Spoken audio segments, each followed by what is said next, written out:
Help support the show by joining the Patreon or becoming a YouTube member. Also, hit that like button and subscribe if you want more Browns-focused content. Hey, what's up, everybody? Welcome to QnA, the show where I take your questions and answer them here in video format. A ton of questions to get into, so let's just jump into it. First question comes from Sin, who says this. Hey, Q, why is there no talk about Martin Emerson being brought back? He's really great for the Browns, or he's been really great for the Browns. Would have been a lost talent if the Browns don't re-sign him.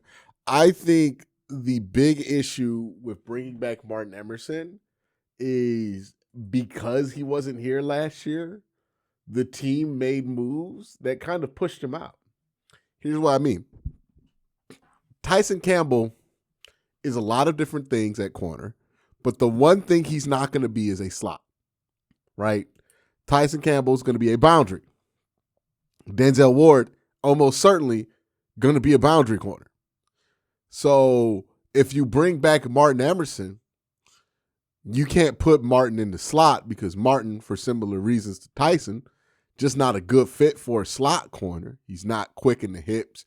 He's not, he doesn't have especially good ball skills, and he's not especially good in zone. Martin's really good in press man coverage, which means he has to play on the outside. So if Martin isn't going to be there, he's not going to start because Tyson Campbell's going to start over there.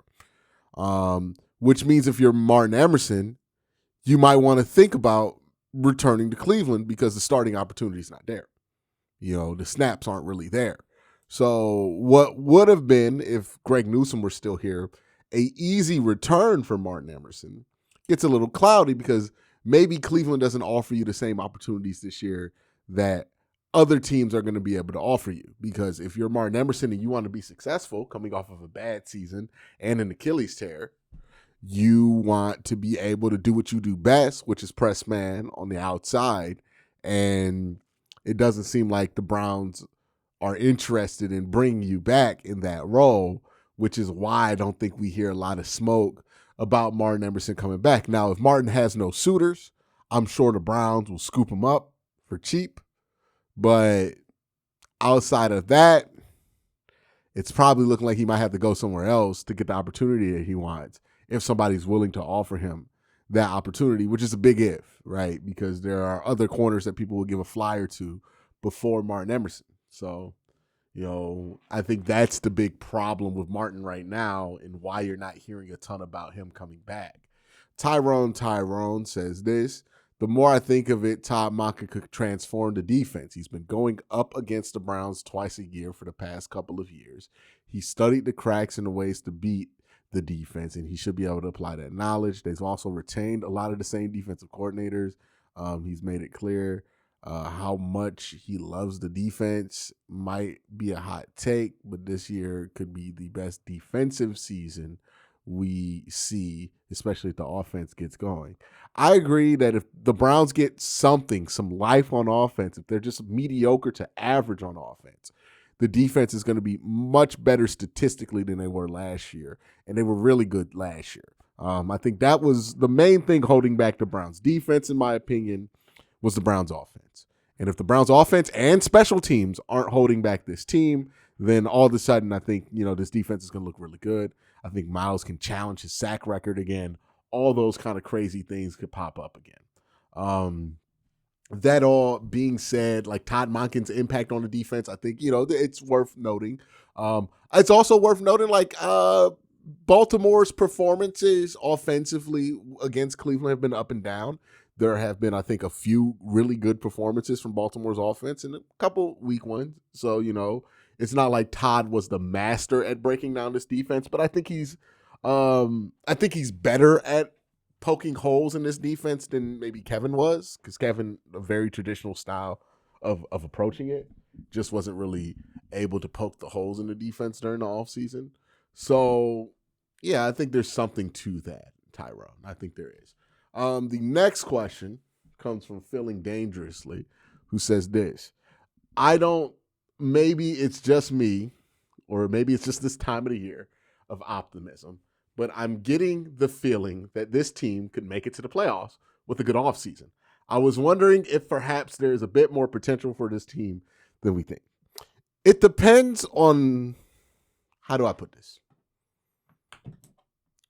If you're just looking at the Browns' defensive roster, you can see the vision. If you're looking at the Browns' offensive roster, minus quarterback, you're thinking draft picks, free agency. We might be at the end of this thing. We can see the vision, right? You could get a wide receiver and an offensive lineman in the draft. There is a pathway to be good for this Browns football team this year. The question is, what can you get out of quarterback? Because that is the bottleneck on this team right now currently. I think the defense can get good. I think the offense, we have enough resources available to be much better. The bottleneck is quarterback. And I don't know how good quarterback play is going to be this year, right? Right now, we're staring down the barrel of a quarterback competition of Deshaun Watson, Shedeur Sanders, and Dylan Gabriel. Not very optimistic about that, if I'm being honest. Even if you add a name like Anthony Richardson to it, still would have my doubts about that makeup of a room, most certainly. So if you're able to ignore if you think the Browns can win without a quarterback, then maybe they'll be able to get something done. But if you're worried about that bottleneck, I think that's where you start to be less optimistic, right? I think I was watching like Bomani Jones's podcast. He had a guest on, and the guest described the Browns quarterback room as slow, short, and nasty, which is unfortunately, a more accurate summation of the room than I would like to admit at times. But that's where we are, right? It's about the quarterback, about how much you think they can just get around the quarterback. And if they draft really well, they have a really good run game. If they have wide receivers that can be dependable, maybe they can get around the fact that their quarterback play is just going to be what it is. But yeah, I think that's the big thing for the Browns is like, hey, what is that quarterback room going to look like? And what are you going to be able to squeeze out of it? We're going to continue on with more questions, but first I got to thank my sponsor, Sleep. Hey, have you heard of the Sleeper app? It is a place where you can go to play fantasy football. It's also a place you can go to do picks. You can put your knowledge on the line, make some picks, and see who knows ball the most, and maybe even, be rewarded for your knowledge. Go on the Sleeper app. Make sure you sign up using the promo code Worst Take, and you'll get 100% match on up to $100 when you use the promo code Worst Take. Make sure you check out the Sleeper app. All right. So this question comes from Sean, who says this: I really like the idea of trading down from 6 as low as 12 to 14 because I feel like they could still get a top 3 wide receiver or offensive tackle, assuming they like them all. My question is, what is the value difference between those picks? Obviously, trading from 6 to 8 and 6 to 13 will net different assets. Could you get a little into what the different returns could be depending on what they might trade back? Love the content and all the collabs that have been on recently. So here's my thing about this year's draft. I agree with you. I think if the Browns trade back, the range is probably 7 to 13 is where you want to stick, because I think anywhere from 7 to 13, you'll be able to get one of Monroe Freeling, Spencer Fano, Francis Mauanoa, Makai Lemon, Carnell Tate, and Jordan Tyson. So you'd be able to get one of those guys, I think, if you're picking anywhere before 14. So the difference in prospect wouldn't be that drastic. You wouldn't be dropping down to a different class of prospect, in my opinion, while also being able to net some assets back. The team I have circled is the Cowboys, because the Cowboys have extra first this year and next year. And, maybe they're willing to go 12 and I don't know if they give you 20, but maybe they give you 12 and I don't know what other picks they have, maybe a third. and then a first next year to move up to 6. And, that'd be something that the Browns would have to consider, another year of 2 first-round picks for a team that's trying to recover from not having first-round picks for 3 years. And if you think about it, right, the Browns got an extra early second last year that they turned into Quincy Judkins. If they used the extra first this year, and if they get an extra first for next year, then that's your 3 years of first-round draft picks already made up for, So that's kind of how they can get that talent back from what they lost with the Watson trade, is if they can get some extra assets from a team like the Cowboys, right? A lot of noise out there about Sonny Styles and Arvell Reese. You want one of those players to be available at 6, and you want the Browns to feel like a team that might take them, because you want that price to go up, And I expect Andrew Berry to sell real hard over the next month or two. I'm just going to put this one out here. We'll see what happens. But I fully expect that Andrew Berry will spend the next month, maybe even 2 months, up until the draft, trying to convince the world that he's willing to take a defensive player at 6.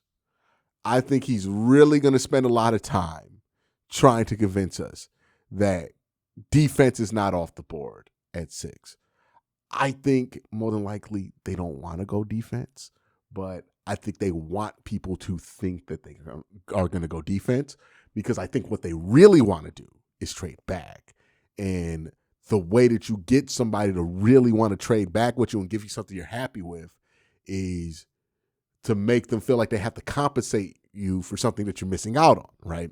Remember, last year, he was the biggest fan of Travis Hunter you've ever seen for like 2 months.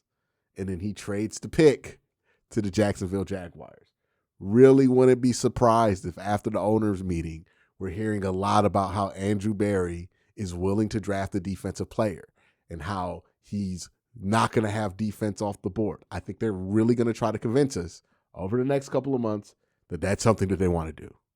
Whether it's something that they do or not, I just find it hard to believe, right? When you're sitting there and you can trade back to like 12 or something with the Cowboys or something like that, and you can still get a wide receiver or offensive tackle, and your needs are what your needs are, and the players that are there are the ones that are there, I think it just makes some natural sense to go with one of those guys. I don't even think it's a need-based thing. I think this is just what makes sense to go with. But I do think they're going to sell us on the idea of going defense. Full court press, if you will, on it. I don't know if I'm buying it. You know what I mean? And I don't know if NFL teams buy it, but he's going to sell it. He's certainly going to sell it. The next question comes from Dr. Maggie, who says this: hey, I'm noticing most fans aren't preparing themselves for the worst case scenario if the board doesn't go our way. Let's say Fano, Tate, and Lemon are gone by pick 6. In what ways could we pivot? Well, I think I don't know what the worst case scenario really is there, because I think there are more than 6 players that the Browns would be okay taking with at 6 if they ended up there.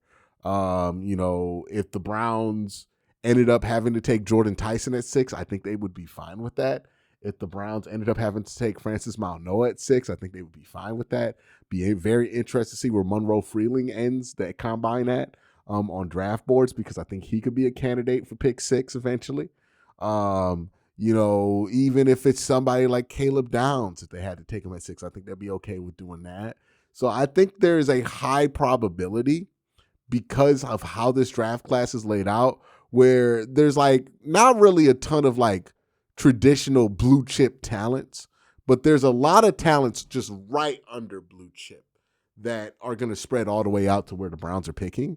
So I don't really know if there is a worst case scenario for the Browns, because I think even in a worst case scenario, there are players that they'd be happy with taking at 6. Maybe if they're picking like at 12 or 13 or 14, maybe you're running more of a risk of those guys not being there. Certainly if you're picking like at pick 17 or something like that. But Pick 6, I think you're going to have options available to you that you don't find to be a worst case scenario. The next one comes from 97, who says this. Why don't people talk about Justin Fields being the next Sam Darnold? Both are former top 5 picks. Well, not all top 5 picks are built the same. I would say that. Justin Fields was not the prospect that Sam Darnold was coming out of college. Like, it wasn't even close. I know I try to be careful whenever I talk about a former Ohio State player, because like Ohio State fans really, really get tight about this. But Justin Fields was not a good quarterback prospect coming out of Ohio State. Like, a lot of questions about his willingness to throw in the pocket. Very timid when he got pressured. He could run well. He's a good athlete and all that stuff. But other than that, like, you're worried about all the quarterback skills with Justin Fields. It just really didn't have the kind of resume that got me excited about him. Sam Darnold, like, he was a blue chip quarterback prospect coming out. He just didn't end up going number 1 overall, but I think he went like 3rd behind Saquon in that draft. So I think there's a little bit of a difference between him and Sam Darnold when it comes to that. Sam Darnold, I think, more of a better prospect than Justin Fields was. Less problems coming out of college than Justin Fields. Also, how do I put this? We watch Justin Fields play football. You know what I mean? Like, and no disrespect to Justin Fields, there's certainly some things he can do that, make him better than, I think, the worst quarterbacks in the NFL. So if you're trying to not be one of the worst quarterback teams in the league, Justin Fields makes sense. It's just like, we watch Justin Fields play enough to where I don't think the issue is reps. Like, I think, he's been on good teams. He played at Pittsburgh. He was iffy in Pittsburgh, and Pittsburgh ultimately benched him for Russell Wilson. So, yeah, I don't think it's the same thing with him. I think there's reasons people don't talk about Justin Fields like they talk about Sam Darnold, because I think it's pretty obvious that Justin Fields is not Sam Darnold. And look, the Sam Darnold thing is rare. There's not going to be a Sam Darnold every year. You know what I mean? Next question comes from Staples. Clive. I'm not super familiar with NFL cap structure, but would it be feasible for there to be a swapping of an arbitrage contracts like in the NBA? Could we see Tua and Kyler swap, or even a Deshaun Kyler swap? I don't think this would be something that the Browns would do. The problem isn't that the Browns would not want to do this. The problem is that the Cardinals would not want to do this. Here's the issue with trading Deshaun Watson. And I'm going to do a video about Deshaun Watson, maybe a release before this video or after. Here's the thing about Deshaun. He's not a functional NFL player as of right now. We'll see if he becomes that again. But as of right now, like, he is not a functional NFL player. Like, the Cardinals might not like Kyler Murray, but they're confident that they can start Kyler Murray in a football game and he can give you the output of an NFL quarterback. Deshaun Watson does not offer you that same ability. Deshaun Watson is truly just a waste of money at this point. And that's not just because I have a low opinion of Deshaun Watson because of all the cases. That is because Deshaun Watson and how he looked in 2024, you factor in 2 Achilles tears. You also factor in the fact that he had throwing shoulder surgery, multiple throwing shoulder injuries, the 2 Achilles injuries from when he was in college and his rookie year in the NFL. There is reason to believe that his body has just been through too much and it's broken down. And he can't do the things physically that made him Deshaun Watson at any point in the time, or even made him a shadow of Deshaun Watson. So, he ain't got it. You know what I mean? Like, he ain't got it. So in order for you to trade Deshaun and swap a contract for Kyler, you're probably going to have to add like 2 first-round picks and trade Deshaun Watson to make that. Basically, you would have to, the Cardinals would be willing to take that because you're bribing them with a draft pick.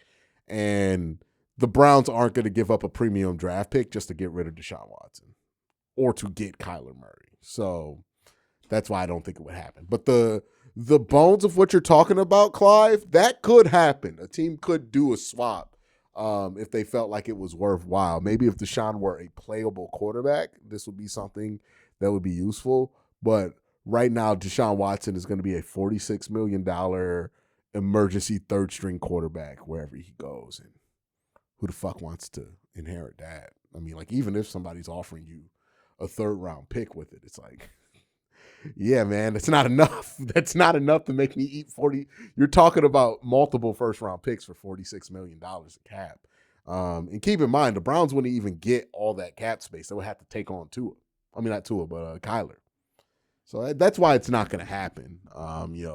The way the money's spread out in that situation is just a little bit difficult. But if it made sense, I think a team could do it. And I think teams have done stuff like that before. Jared Goff and Matt Stafford were a bit of a swap. They added a 1st-round pick to Jared Goff. But again, Jared Goff was a functional starting quarterback when they traded him. Deshaun Watson is not. I think they have Brock Osweiler. We paid for a 2nd-round pick, but that was only like $15 million that we ate for that 2nd-round pick. So there have been situations like that done before. It's just, I think Deshaun is so uniquely bad and his contract's uncuttable that nobody's going to do it. Chris Gustafaro says, hey, Q, do you think the Browns' recent history of refusing to hire special teams assistant is a case of them being cheap? I don't think it's a case of them being cheap. I think it's a case of them just not taking special teams seriously, like, if I'm being honest. And a lot of NFL teams have this problem.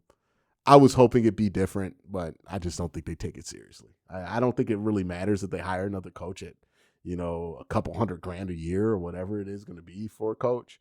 I don't think that's what's stopping them. I think the reason they don't do it is because they don't think they need it. And the reason they don't think they need it is because they don't really they're underestimating the difficulty of coaching that position.